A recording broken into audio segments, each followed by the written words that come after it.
Hey there, sports history fan. This is Arnie Chapman, a.k.a. the Football History Dude, and I'm here to help you finish your Christmas shopping list and let everyone else over there stiff-arm their competition while trying to fight off that tryptophan on Turkey Night. Now, what we did was we partnered with Rochester Sports Autographs, the largest JSA authenticated autograph distributor in the United States, where you can get up to 75% off over 30,000 autographed sports collectibles during this holiday season. They have something for everyone. But how is RSA able to offer such great deals on JSA authentication, you ask?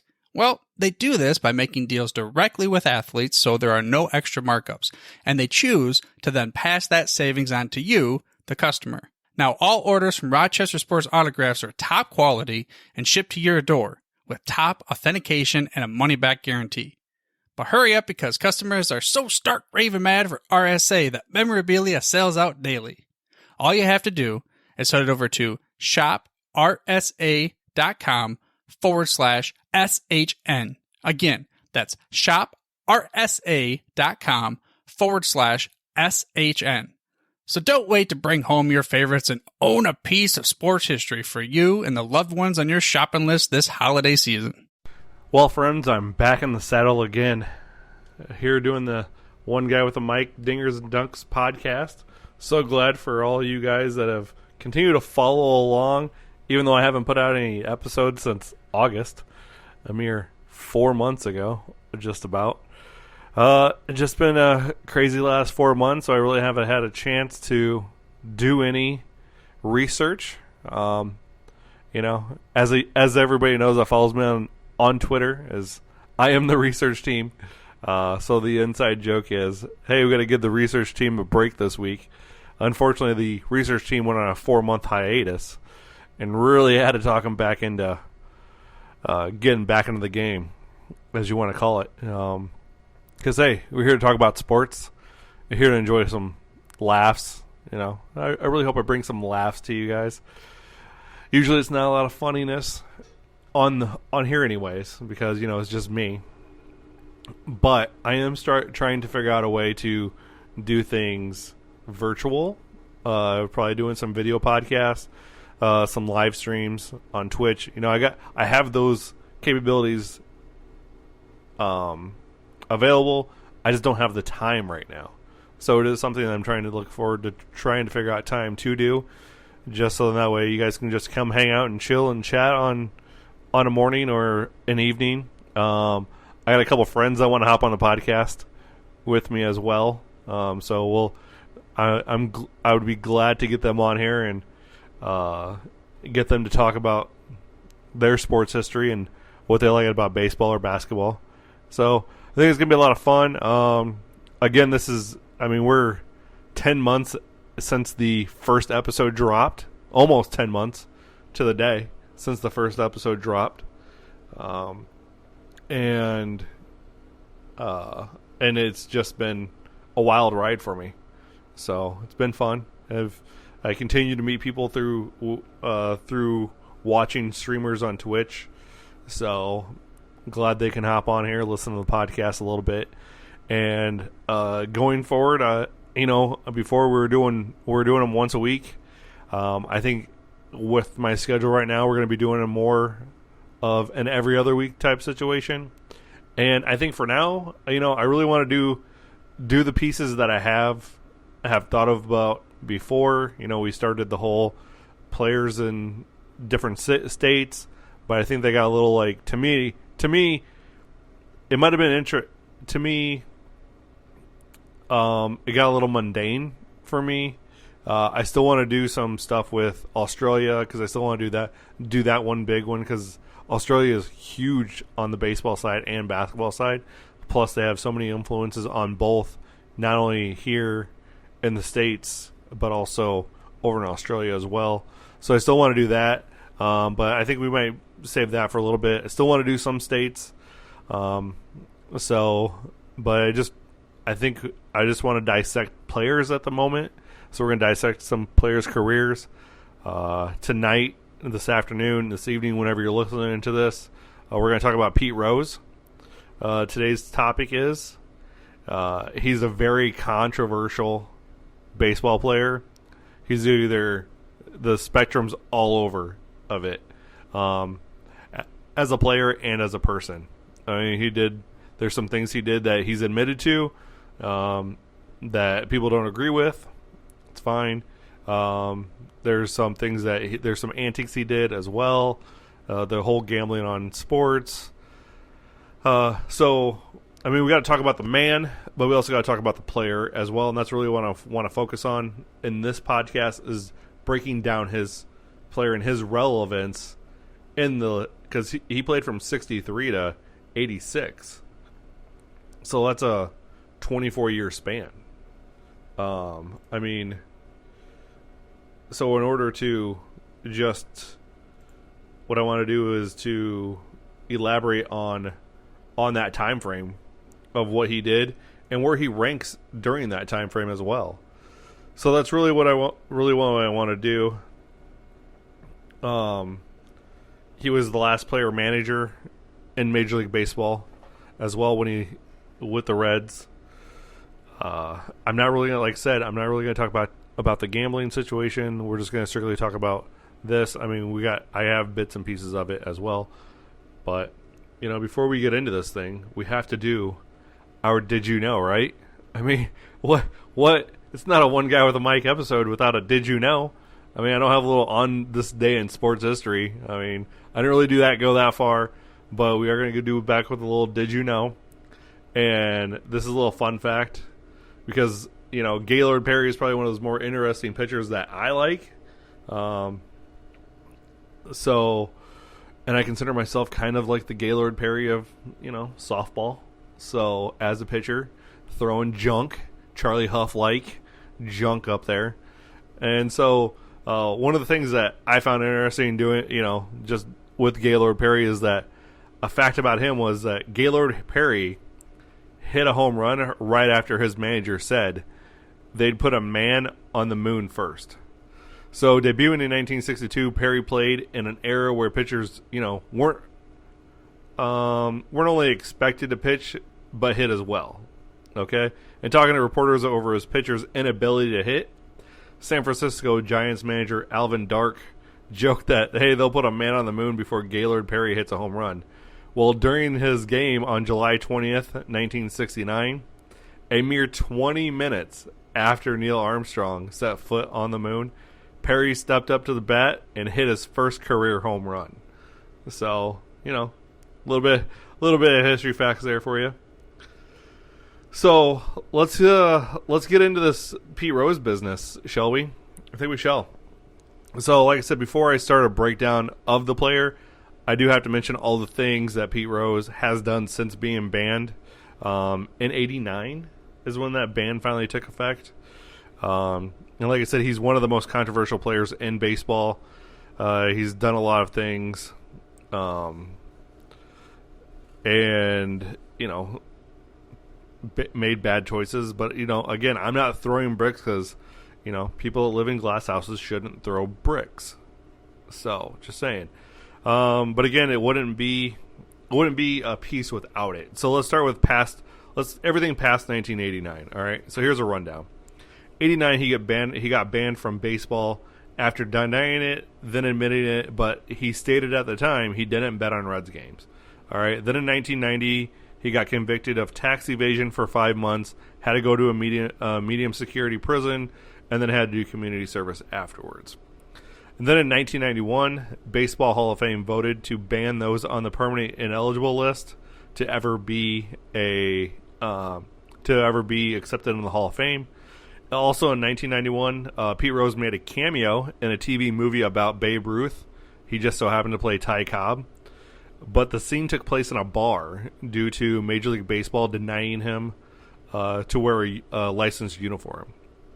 So, and then he did some autograph circuits and everything else and kind of kept a low profile.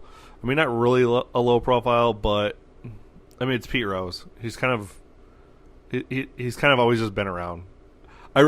During this entire time, I've been kind of thinking about like who else comes to mind of had a career, and then made some bad choices afterwards, and then got in trouble with the law, and kind of fell out of favor with the American public because of the things that he did, and now is just old and living in Florida and golfing a lot. I mean, when I was thinking about Pete Rose, I was comparing him to O.J. Simpson. Granted, O.J. Simpson had the murders, and he was found not guilty of that.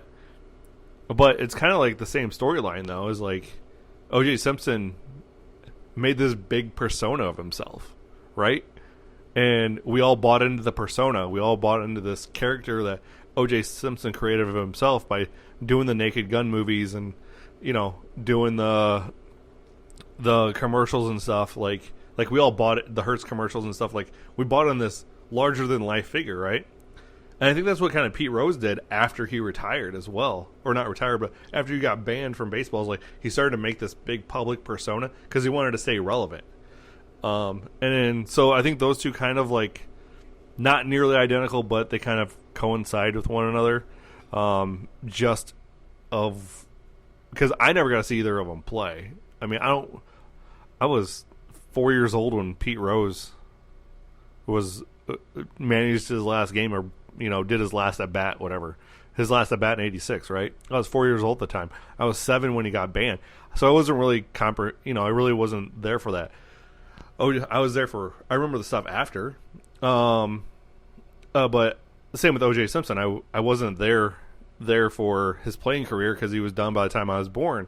However, I've been there for the Naked Gun movies, the commercials, and how he just started to try to keep this public persona keep going to make money off his name, right?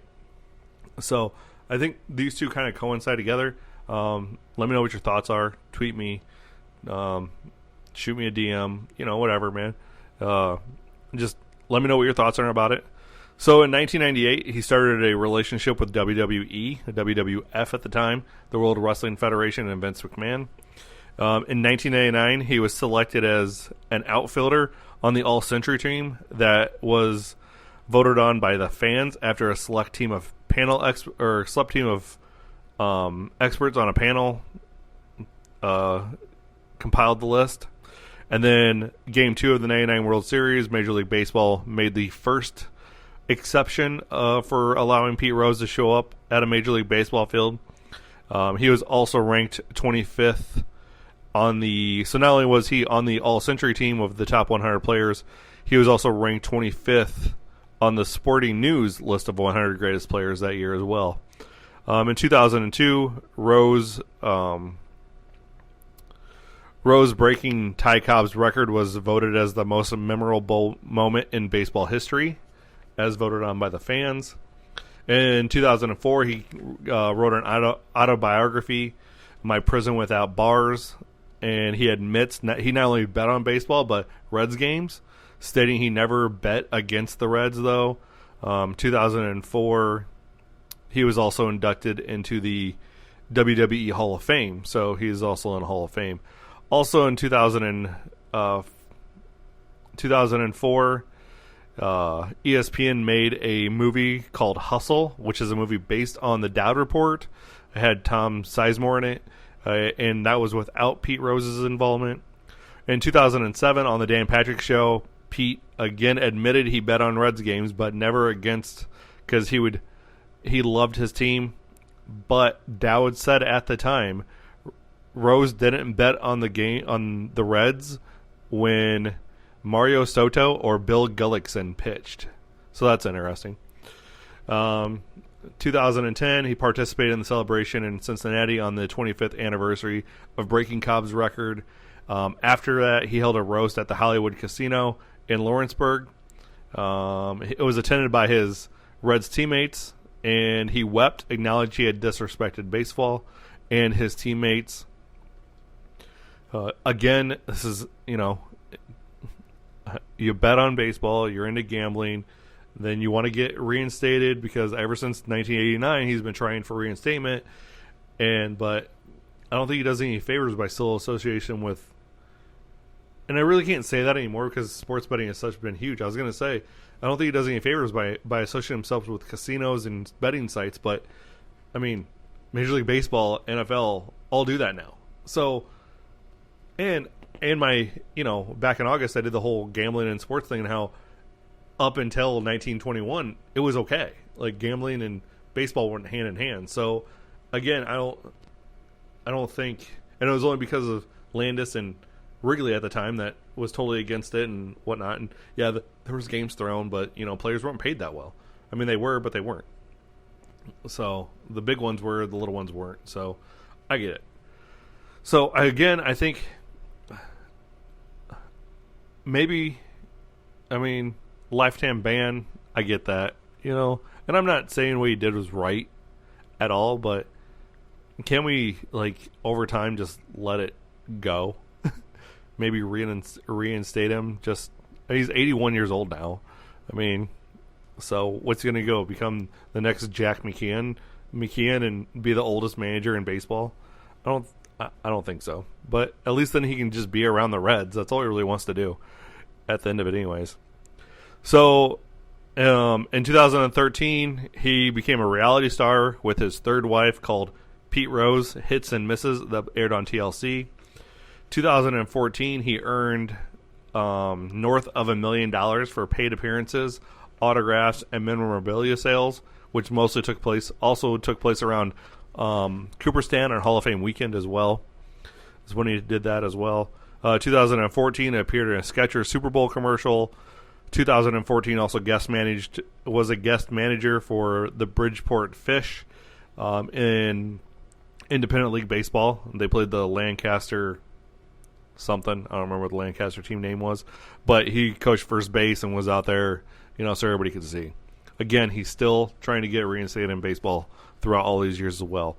Then in 2015 to 2017, he was hired by Fox as a guest analyst and appeared on multiple of their shows. 2015, he appeared at the MLB All-Star Game, which happened to be in Cincinnati. In 2016, his jersey number was retired by the Reds, which was approved by the league. In 2016, John Dowd, he sued John Dowd for defamation over comments that that John Dowd said on a radio show about how Pete Rose committed statutory rape of a minor in the 70s. In 2017, he admitted to the sexual relationship, but stated the girl was of consenting age, which at the time was 16. In the lawsuit with Dowd, the judge dismissed it after both parties reached an agreement and made it for prejudice for Pete Rose, which basically means he won. He has a statue outside of Great American Ballpark. Like I said, since he's been banned, he's tried many times and failed for reinstatement. So, that's some of the good, some of the bad, a lot of bad, and definitely a few ugly pieces in there as well. So let's break down his career and see where Rose ranks. All right, man. I think for this piece, all right. So all Center team has him as an outfielder, okay, as a left fielder. All right, I can agree with that. He did play 1,400 games in the outfield. Second most games at position was left field. So I can get that. I can get behind that. All right. So, but I wanted to get down to the basis of this all. All right. So what I did was I compared with him. I compared Pete Rose to Ty Cobb, the guy he wanted to beat all the time. I compared him to Ricky Henderson, all right, guy that came after him, played almost just as long, okay? And then I went in and dug and found out who the Hall of Famers were from 63 when he came in the league, that played from 63 when he came into the league, give or take 5 years. So if they came in the league in 58 and was a Hall of Famer, I put them on the list as well, okay? So basically from 58 to... And I only went to 81 because Pete Rose should not have played after 1981. In my opinion, in a few of the articles that I read's opinions, even the stats say that he should have stopped playing in 1981. But he had such a desire and wanted to just be the all-time hits leader that he proceeded to do this.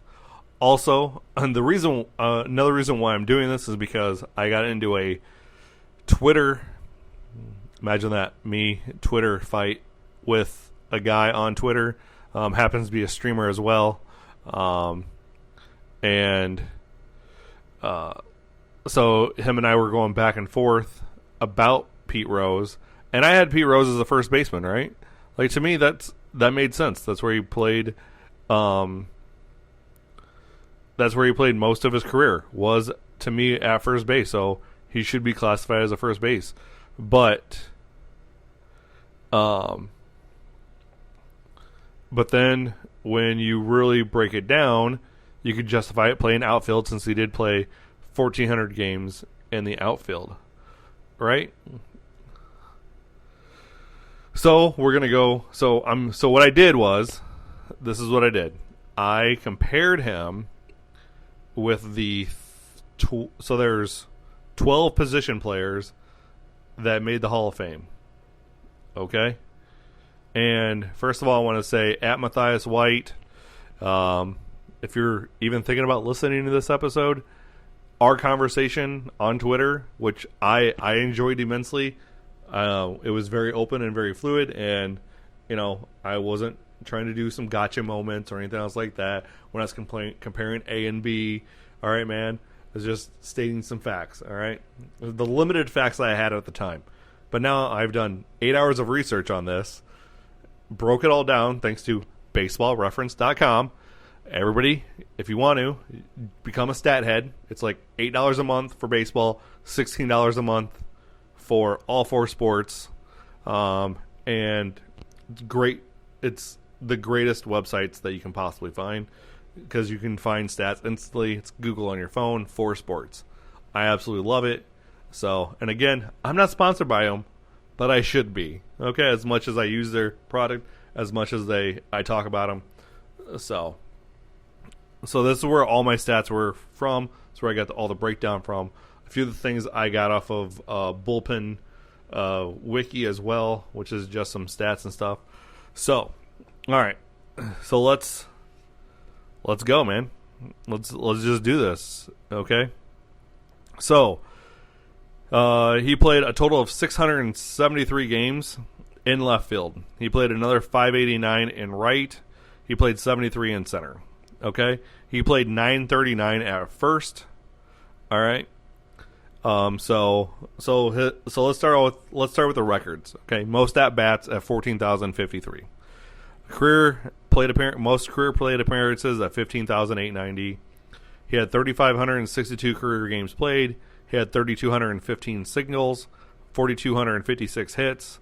He was a 17-time All-Star, a 3-time World Series champ, 2 with the Reds, 1 with the Phillies, a 73 MVP award, a 63 NL Rookie of the Year, a 2-time Gold Glove winner, a one-time Silver Slugger award. He won the Roberto Clemente award, and he was a 3-time NL batting champ, plus he was on the All-Century team, right? He was also a switch hitter that had over 3,000 hits left-handed and over 1,000 hits right-handed. He had a career average of 303, on-base percentage was 375, and a slugging percentage of 409. He spent most of his career as a leadoff hitter, where he produced all the singles, 746 doubles, 135 triples, and 160 home runs. He also had 1,314 RBIs as a career. Again, not all of these would happen as a leadoff hitter, but he spent a majority of it as that hitter. So, he had a offensive WAR of 83.3, but defensively he was a minus 13.2. So sabermetrics. So then his actual WAR was 79.6 for his career, and sabermetrics. Beautiful Bill James, the godfather of sports metrics, and his WAR. So if you had an 8+, it was basically an MVP. If you had a 5+, a 5 to 8 was all-star level, 2 to 5 was a starter level, 0 to 2 basically you're a sub, and anything 0 or less you're basically a AAA player. Okay? So Rose has one season that was above an 8, and that was his MVP year of 73. Okay? He wasn't the highest WAR that year, though, as Joe Morgan had a higher WAR, and so did Willie Stargell as well. Okay, so he didn't have a highest WAR that year, but he did win the batting title that year. Had the highest, led the league in hits as well. So that's fine. Okay, he had 6 seasons with a WAR that was between 5 and 7, so he was an all-star level. He had 8 seasons of being at 2 to 4, which is a starter level, 5 seasons at the sub level, and 4 seasons as below replacement level. Okay, so he was a little bit all over the spectrum. Most of it happened. Most of the lower stuff happened again after 1981. In 1981, he had a 2.0 WAR. He should have retired then. I'm just saying. All right. Let's see. Right? Was that? Yeah. In 81, he had a 2 WAR. Okay. Actually, no, it was a 1.7. In 1981, he had a 1.7. And then after that, it's a minus 1.1, a minus 2.21, a minus 2.1, a 0.3, a 0.7, a 0.6, a minus 0.9. Like, his last significant contributions was realistically 1979. And so, but he got voted, and 2 of his All-Star appearances happened one in 82 when he didn't really have a great year, and another one in 85. And I feel like the one in 85 was just a pity All-Star ballot, but whatever. So,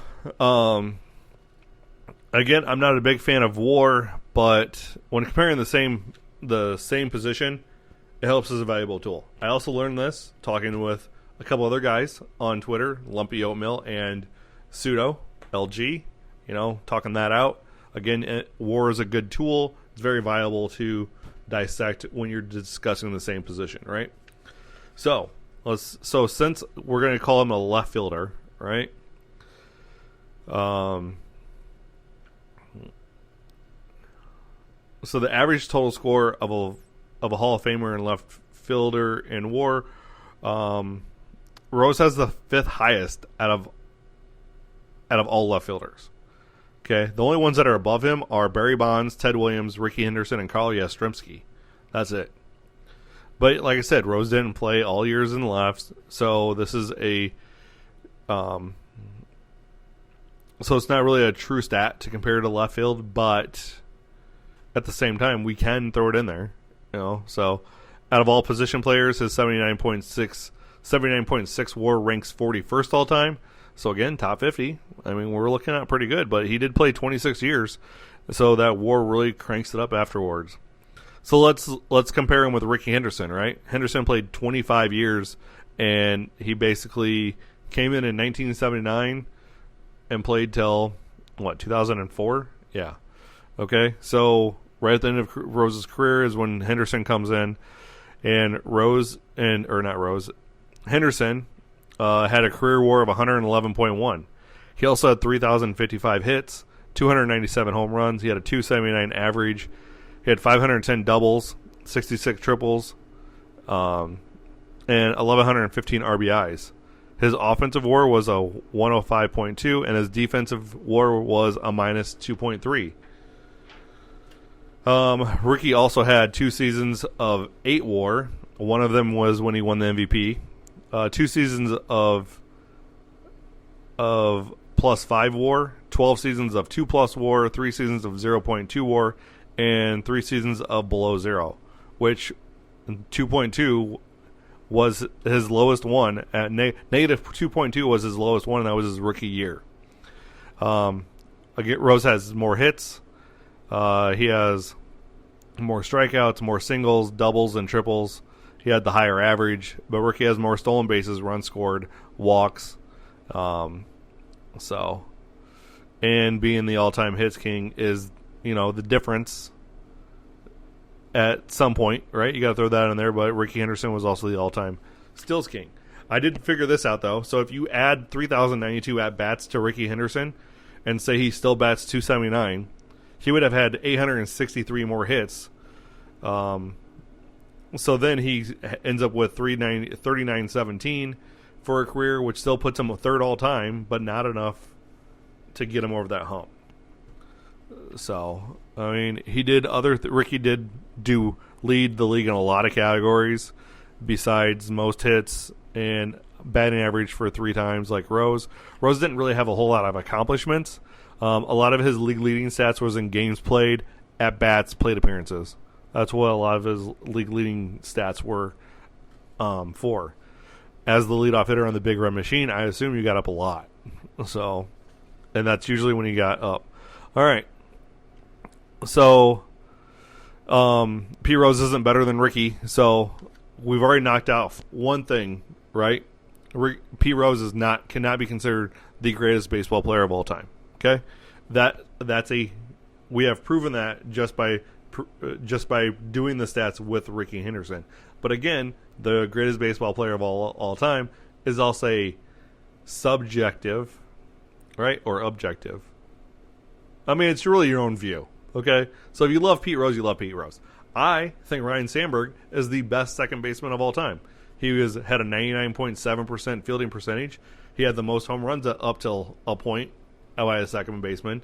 He was part of the 30-30 club, almost part of the 40-40 club, and has an NL MVP on his hands. And he played in 2 NL championship games. But does that make him the best? Not really, just in my opinion. So, I mean, so there's that. All right. Now, what about Pete Rose and Ty Cobb? You know, the player he had to break the record of. Well, Ty Cobb had a 366 average, a 433 on base percentage, and a 512 slugging percentage. This is during the dead ball era, ladies and gentlemen, where they played it dark and people died, as Dana Augustine and I talked about on his show, Historically Speaking Sports, right? So then you have 400. He had 4,189 hits. He had 724 doubles, 295 triples, 117 home runs, 1,944 RBIs. He had 897 stolen bases. He also walked 1,249 times, and he only struck out 680 times. So the difference between Rose and Cobb with at bats was 2,613. If Cobb hits at a 366 average, which is his career average, he would have 956 more hits. You add that to his total, and Cobb ends up with 5,145 hits. So, to me, Pete Rose's only reason he's the all-time hits king is because of how many at bats he had. He played in mostly 162 game seasons, right? So there we have an asterisk, right? We have an asterisk. We're doing this whole Roger Maris asterisk thing now. But you throw on, he had more games. He played more games against Cobb than Cobb, right? He batted leadoff, got up about 5. He could have got up 5 or 6 times out in one game, right? So you get a few more at bats every single game. That adds up over. It's an extra 300 at bats a year just by getting up there. If you get up there 5 times every game, which I know you're not going to, but there's that chance, right? So, or it's 162 extra at bats a year. So, and that over a 26-year career gets you to that number, right? Okay. So we can also take a percentage of this, and you'd also have to add 162 more doubles to his total, 66 more triples, and 25 more home runs. So I'm sure some will. So Ty Cobb, Pete Rose does not match against Ty Cobb. So again, we have clarified Pete Rose is not even the best left fielder of all time, and he's not even better than Ty Cobb, which that's going to be hard to do anyways, because Ty Cobb is probably the top 3 best players of all time, right behind Babe Ruth, who has the all-time war situation. Okay, and I'm sure some will say, "Hey, one guy." You just can't prorate stats realistically, but realistically, that's the only way you can make it an even playing field. And if you don't, get that, well, let's see how many Hall of Famers from his era that he played in. And again, I only took from 63 to 81, okay? Because after 81, Rose fell off big time, and it wasn't just a little. And he only hung on to break Cobb's record, which he ended up talking the Reds into making him player manager to do so. All right. So here are all the Hall of Famers that played during that time. Okay, like I said, 5 years before, and then up till 81. I didn't go. If you started in like 75, I didn't count you. That you only had a 6 year. You only had a 6-season thing in there. If you didn't have at least 10 seasons as a Hall of Famer, I didn't count you in this list. All right, that was my cutoff, because in order to qualify for a Hall of Fame, you needed to have at least played 10 seasons. Right? I didn't do that. Okay, we're not doing that. All right, we're just going to whoever started in 58, and all the way went up to, and then whoever ended their career by 81. Okay. And as long as you're a Hall of Famer, but you didn't have 10 seasons, I didn't count you. So Mike Schmidt and your 9 seasons, I didn't count you, bro. Sorry.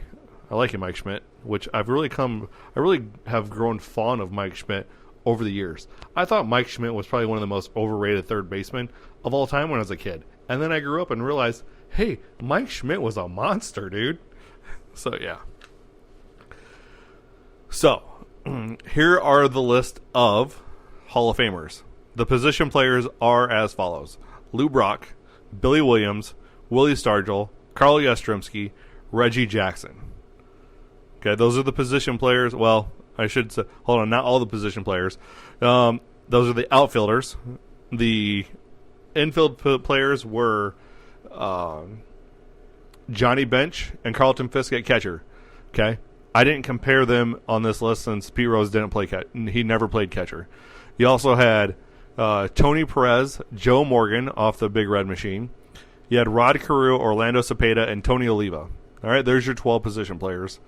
Again, like I said, I didn't compare him against Bench or Fisk since he never played catcher. However, he did play infield, and some of those infielders played left field as well, and the outfield. So that's where we're going with that. For pitchers, there was 13 pitchers that qualified that are in the Hall of Fame from this era. Jim Cott, Juan Marichal, Jim Palmer, Gaylord Perry, my guy. Fergie Jenkins, another one of my guys, because, he's an awesome Cubs pitcher. Tom Seaver, Raleigh Fingers, Steve Carlton, Bob Gibson, Phil Niekro, Don Sutton, Nolan Ryan, and Catfish Hunter. All right? So, those are all. So, did he face some of the greatest pitchers of all time? I would have to say yes. Because all those guys are. You're facing Gibson. Granted, Gibson was in there for 5 years and played against him. Carlton definitely, and Seaver definitely.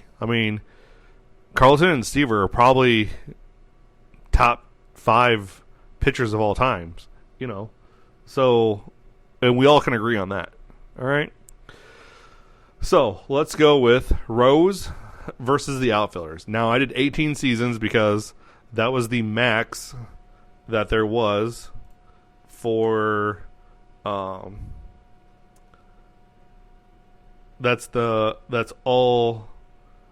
That was basically the max I did for him, because I think it was Lou Brock that ended in 70. Billy Williams, that's right. Billy Williams played 18 seasons, so that's why I went with 18 seasons. Kind of just even it over the playing field. Granted, I know Pete Rose's rookie career falls in that. However, let's go through the stats real quick, okay? So, Rose ranks first in runs, at-bats, hits, doubles, lead strikeouts, batting average of a .310, total bases, and offensive WAR at 83.3. During his first 18 seasons, he's second in triples. All right, he was fifth in home runs, fifth in RBIs. He was also second in caught stealings, second in walks, second in on-base percentage, second in overall WAR at 82.1, and his defensive WAR was only a minus 7.2, which was second of all those outfielders. Okay, he was first in runs created. He was third in stolen bases. He was fifth in slugging percentage.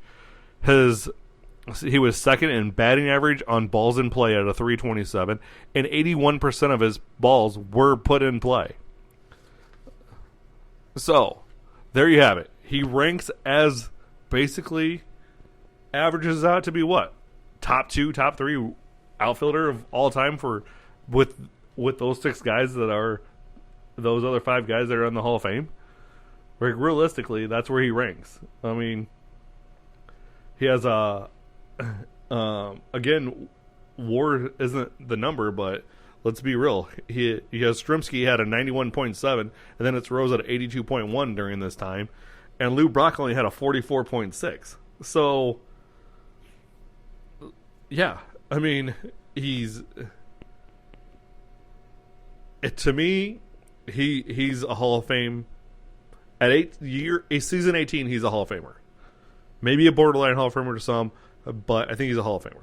Okay, now let's go against the infielders. All right, we only did 15 seasons because one of them only played for 15 seasons, which I think that was Tony Perez or Tony Oliva. Tony Oliva. That's who it was. Tony Oliva only played 15 seasons. Okay, so I did 15 seasons. Again, like you said, it breaks it down, and even the only guy it really affects that got to his still in his prime was Joe Morgan, and Joe Morgan still rakes on this. But so let's go with infielder, right? So he ranks first in at bats, runs, hits, doubles, and triples. Second in walks, all right. And then he was third in caught stealing and on base percentage. Third in he was struck out the most. Third, his .311 batting average put him second, which was behind Rod Carew's .332 and ahead of Tony Oliva's .304. All right, so he was a constant 300 hitter, as proven with a .303. He was fourth in RBIs and stolen bases, fifth in home runs because, again, Pete Rose wasn't a power hitter. He did hit a lot of singles, got on base a lot, which you want your leadoff hitter to do, right, people? We all can agree on that, right? Okay. He had sixth in slugging percentage. He was second in WAR at 74.4 during this span, and that was behind Joe Morgan at 80.5, okay? And then Rod Carew was right behind him with a 72.8, and then guess what? It falls off. You have Tony Perez at a 50.7, which barely makes him a Hall of Famer because Bill James says that if you have a 50 WAR, that puts you minimal Hall of Fame WAR. That's your minimal Hall of Fame WAR is a 50. Okay? Just based on what the average Hall of Famer is. All right? Because you got to remember that a lot of our Hall of Famers, baseball Hall of Fame, I'm going to do an episode on this, is so diluted with players that shouldn't be there. Just because of the Veterans Committee, because of Baseball Writers Association put him there. There's 233 players in the Hall of Fame. There should be more. Or I should say, we should be taking some out that don't belong and putting more in. As we've already talked about, Hernandez, Don Mattingly, Fred McGriff, Kurt Schilling, all those guys belong in the Hall of Fame, but they're not. Barry Bonds, Roger Clemens, Alex Rodriguez, Manny Ramirez, all those guys belong in the Hall. I don't care if they did droids or not, because guess what? Pete Rose went on the David Letterman show at one point and admitted he did amphetamines in the 70s. Baseball player was popping blues and greenies. Again, we've talked about this on this podcast in February about drugs in sports and how that takes effect, right? Okay. So even as an infielder, he finishes top 5 infielders of that era. Okay? So let's sum this all up. We're 45 minutes. This is 8 hours of research that I'm getting done in 45 minutes. You guys are damn lucky I'm just that damn good. So to sum it all up, Pete Rose, again, was probably one of the top 10, top 15 players from the 63 to 81 era. Oh, and before we get into that, let's talk about batting, all right? Because, Matthias White did point out that he won against some of the best pitchers of all time.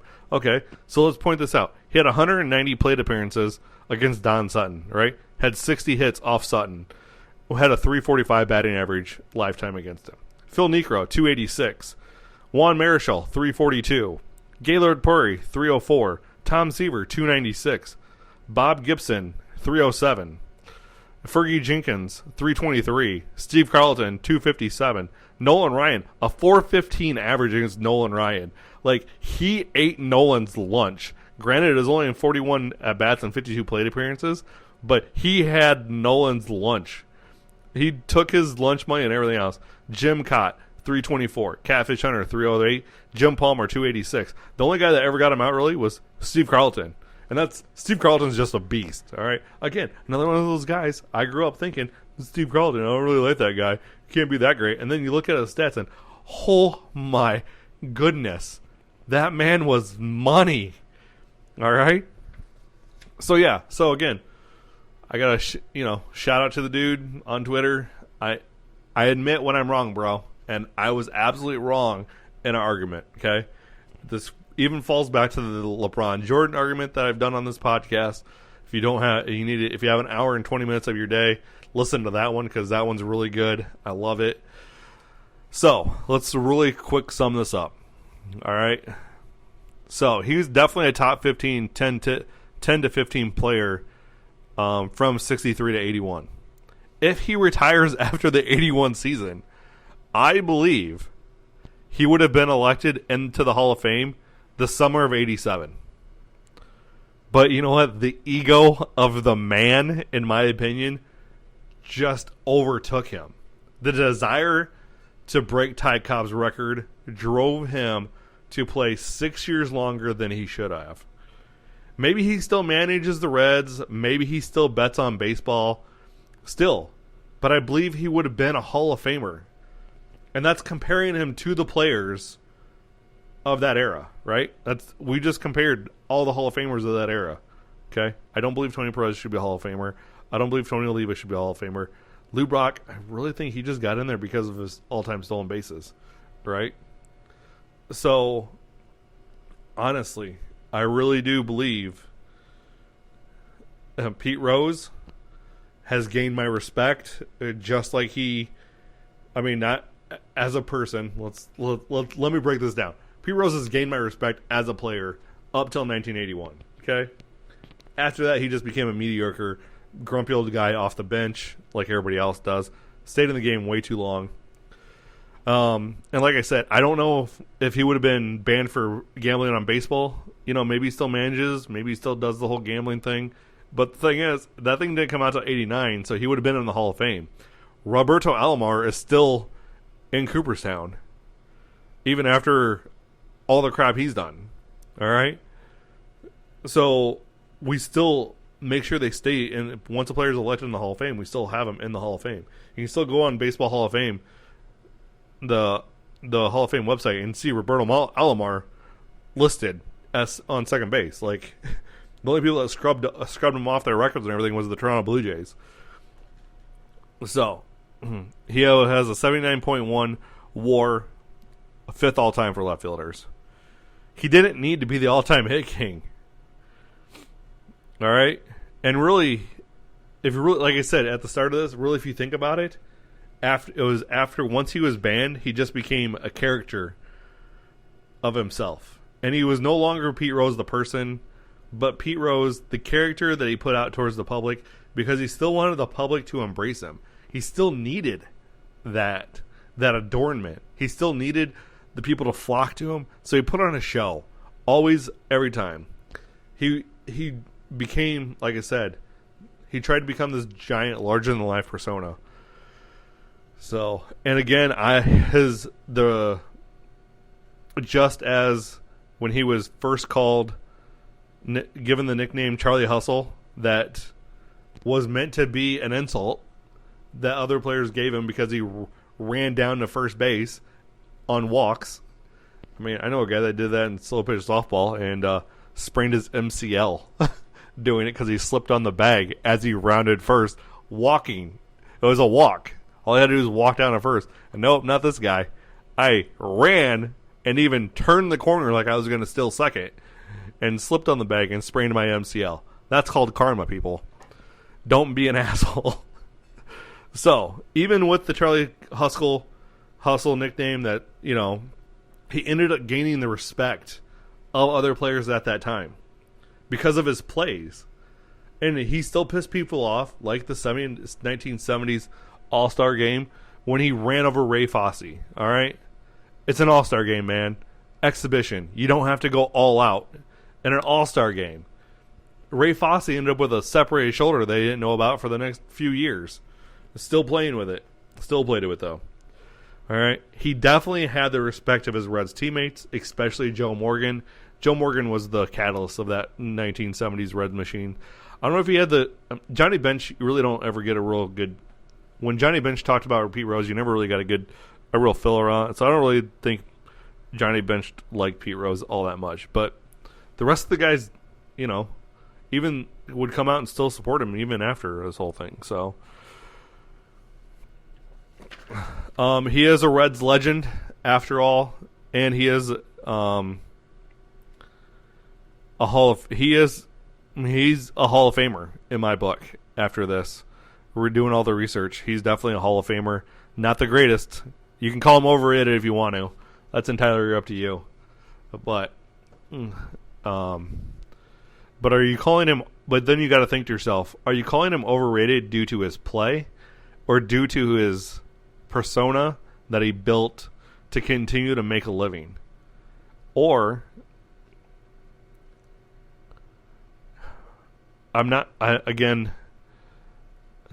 you can not like the man and still respect the player, right?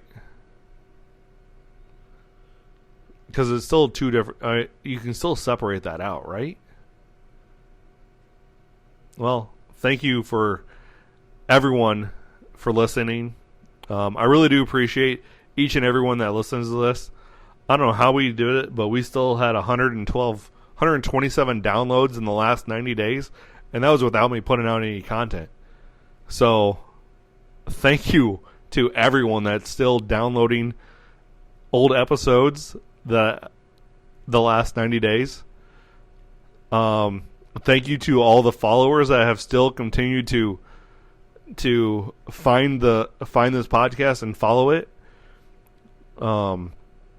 It's been really. I never dreamt of this 10 months ago that I would have 188 followers, unique listeners, as they call it on the spectrum on the stats. 188 unique listeners. I never thought of that. This was supposed to be a podcast for me, just to talk about sports and have fun with. I had some friends. I had Adam Lake, brother-in-law, that basically was like, I would listen to that. He was the main reason why I made this podcast, because he said he would be my listener. And then my buddy Sal said I would listen to that. And then it's just grown from just those two. Cousin, just has grown and evolved, and I really just do appreciate it. Like I said, I'll be back in 2 weeks to dissect another player's career. If you have any suggestions, send me a tweet, shoot me a DM, send me an email, oneguywithamic@gmail.com. So yeah, and like I said, going forward, I think the podcasts are just going to be more of this for now. So, and also make sure to listen to other podcasts on the Sports History Network. We're all big, happy family here. There's like 30 of us now, and there's guys that go to sportshistorynetwork.com and you can get a list. There's racing, there's my guy Dana on Historically Speaking Sports, that's had me on his show a couple times, which every time I'm on a show, it's like I'm talking to my best friend. No offense, Adam, no offense, Sal, but like legit, talking to Dana is like talking to one of you guys that I've known you guys longer than I've known him, and it's just awesome. A little brotherly love there, man. So always, check us all out. There's a lot of football content on the website as well. So as always, have a good one, fam. Love y'all. Hey there, sports history fan. This is Arnie Chapman, a.k.a. the Football History Dude, and I hope that you enjoyed this recent episode presented by the Sports History Network and were able to learn some good old-fashioned sports history knowledge nuggets. I started the Sports History Network back in 2020 with the mission to help podcasters find a community of like-minded sports history nerds, as well as helping aspiring podcasters to start their own shows. We have a little bit over 30 shows on the network right now covering all sorts of sports history. But as far as I'm concerned, we're just at the toothpick in the ocean moment, that can't even figure it out because there's so much more coming. We wanted to create the ultimate headquarters for sports yesteryear, starting with Podcast Network and our website, but we're going to continue to move into other mediums as well. And here's the cool part, because we want you to be part of our team. So if you're interested in starting your own podcast, or maybe being a guest on one of our shows, or who knows, maybe even writing an article for us over on the website. Seriously, all you gotta do is reach out to us on the contact page over at sportshistorynetwork.com. You can be as technologically savvy as a Neanderthal tapping on a stone trying to figure out this whole hieroglyphics thing back in the day. Again, it doesn't matter, because even if you don't understand the whole podcast space, we have a production team that can pretty much help you out with doing everything. All you gotta do, head over to sportshistorynetwork.com, head to the contact page, fill it out. That message goes right to me, and I'll reach out to you as soon as I can. But for now, dude, I'm through if you're through.